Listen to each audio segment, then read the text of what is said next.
Monsieur Martin, bonjour. Bonjour. Vous êtes le responsable des achats de Rolliskate. Tout à fait. Donc, est-ce que vous pouvez nous expliquer en deux mots rapidement qu'est-ce qu'un Rolliskate? Brièvement, Rolly Skate, que certaines personnes appellent un skateboard électrique ou d'autres un overboard, est une planche électrique de taille réduite utilisant un système de stabilisation gyroscopique, tout simplement. D'accord. Beaucoup de gens se demandent si les produits qu'on trouve sur le marché sont tous fabriqués en Chine. Écoutez, je n'ai pas encore fait le tour du monde, malheureusement. Cependant, je peux affirmer, oui, que la majeure partie des produits sont fabriqués en Chine. D'accord. Vous savez, ici en France, on aime bien le Made in France parce qu'il est synonyme de bonne qualité.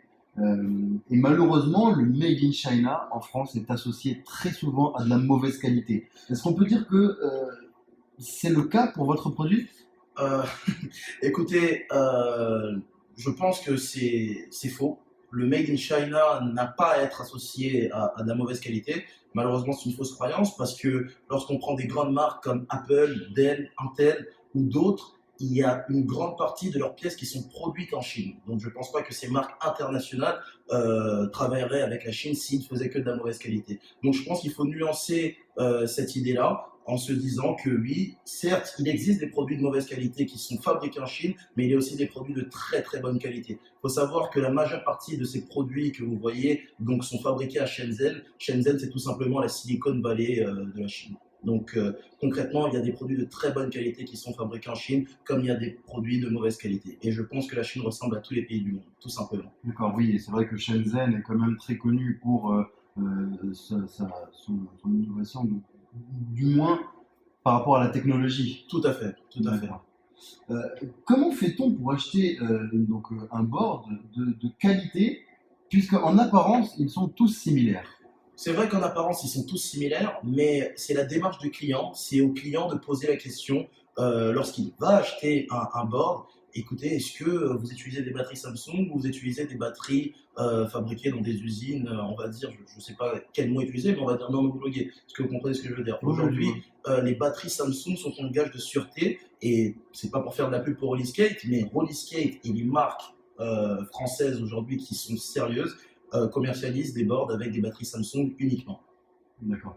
Donc, il y a une sacrée polémique qui est en train de tourner sur les réseaux sociaux et les médias s'y sont mis maintenant aussi par rapport à ce produit-là.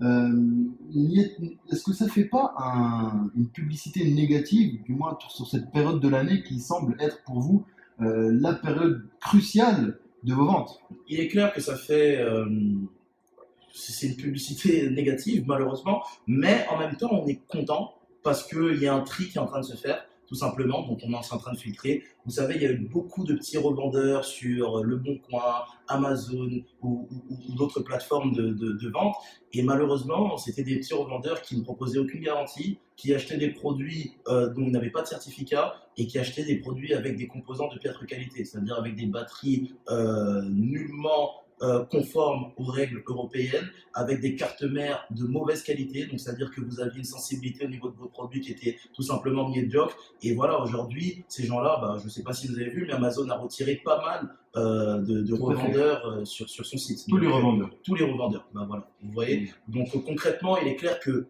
à l'instant T, c'est de la mauvaise publicité, mais sur le long terme, on est content parce que voilà, tout simplement, ce qu'on disait depuis le début est en train d'arriver. Et les conséquences valent mieux que les conseils. Bien sûr.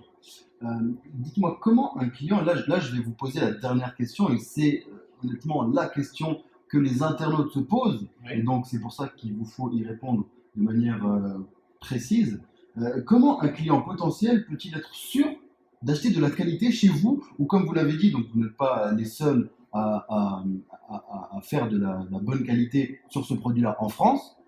Donc comment un client peut-il être sûr d'acheter de la qualité? Alors, c'est très simple. Il faut savoir que tous nos produits passent des tests et des contrôles qualité. D'accord. Donc, je vous ai ramené ceci. Vous pouvez. Hop, je vais vous donner ce papier. Vous pouvez le voir. Donc, tous nos produits passent un contrôle qualité. Et ce contrôle qualité est fait donc, par un parti tiers reconnu internationalement. Et ce parti tiers va donc derrière apposer tout ce qui est marquage CE, FCC ou ROHS. D'accord. Donc, par exemple, là, vous les avez ici. Je vais ça, ce sont les certificats. D'accord. Donc le certificat CE montre bien que nos produit respecte les conformités européennes, tout simplement. Ce marquage est toujours accompagné du marquage RoHS. Donc le marquage RoHS certifie, lui, qu'il y a 6 composantes qui peuvent être néfastes, donc leur utilisation est limitée. Par exemple, le plomb, le chrome et le sodium, par exemple. Et derrière, vous avez aussi le marquage FCC, donc Federal Communication Commission, voilà ce que veut dire FCC. Et en gros, c'est pour le certificat aux États-Unis.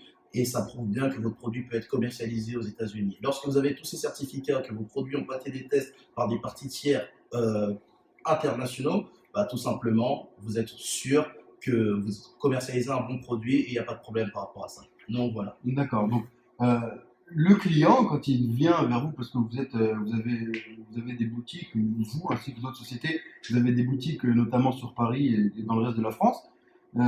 Est-ce que le client peut venir en boutique et demander à voir les certificats en question? Donc, comme vous dites, les marquages donc CE, donc les normes, la conformité européenne, les marquages FCC, donc bon, on est en Europe, mais la conformité américaine aussi est importante. Et ROHS, est-ce que ces clients peuvent demander à voir les certificats? Bien sûr, nous sommes totalement transparents, donc nous leur montrons tout simplement. Et il y a même des clients, des fois, qui vont plus loin, qui veulent voir tous les tests, etc. Nous pouvons leur montrer, bien sûr, s'ils le demandent. On n'a rien à cacher. Très bien, bah écoutez, je pense que vous avez répondu à l'ensemble des questions. Je vous remercie en tout cas, monsieur Ed Martin, et à bientôt. Merci à vous. Au revoir. Au revoir.